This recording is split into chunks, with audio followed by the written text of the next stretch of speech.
More than 90 killed in Myanmar in one of bloodiest days of protests. Here's a summary of the article. 5-minute read. Reuters, security forces killed more than 90 people across Myanmar on Saturday in one of the bloodiest days of protest since a military coup last month, news reports and witnesses said. The Myanmar Now news portal said 91 people were killed across the country by security forces. A boy reported by local media to be as young as 5 was among at least 29 people killed in Mandalay. At least 24 people were killed in Yangon, Myanmar Now said. One of Myanmar's 24 ethnic armed groups, the Karen National Union, said it had overrun an army post near the Thai border, killing 10 people, including a lieutenant colonel, and losing one of its own fighters. They are killing us like birds or chickens, even in our homes, said Tuya Zor in the central town of Myanmar, where at least 2 protesters were killed. The deaths on Saturday would take the number of civilians reported killed since the coup to well over 400. This 76th Myanmar Armed Forces Day will stay engraved as a day of terror and dishonor, the EU delegation to Myanmar said.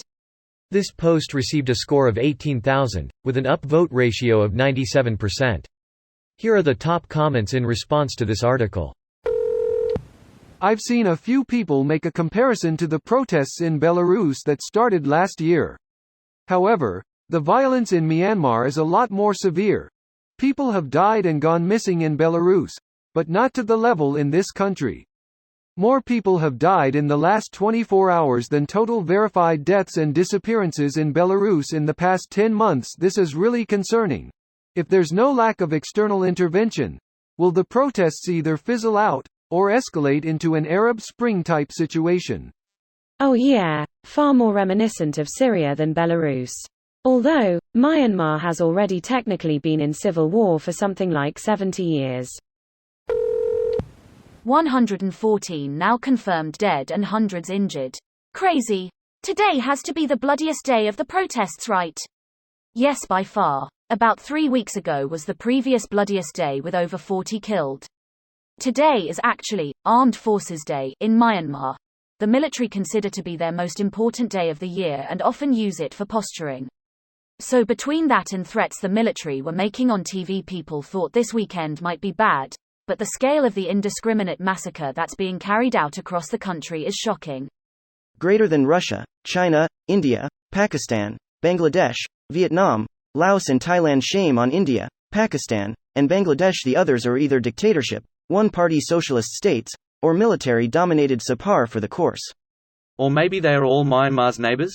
Plus Vietnam, the big bro of ASEAN, and OFC Russia. Can it really still just be called a protest when people are being murdered?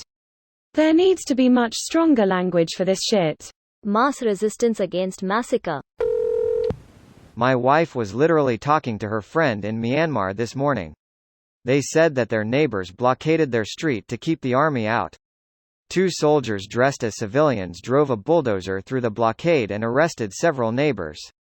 The next day the army came through en masse and fired indiscriminately into windows up and down the block.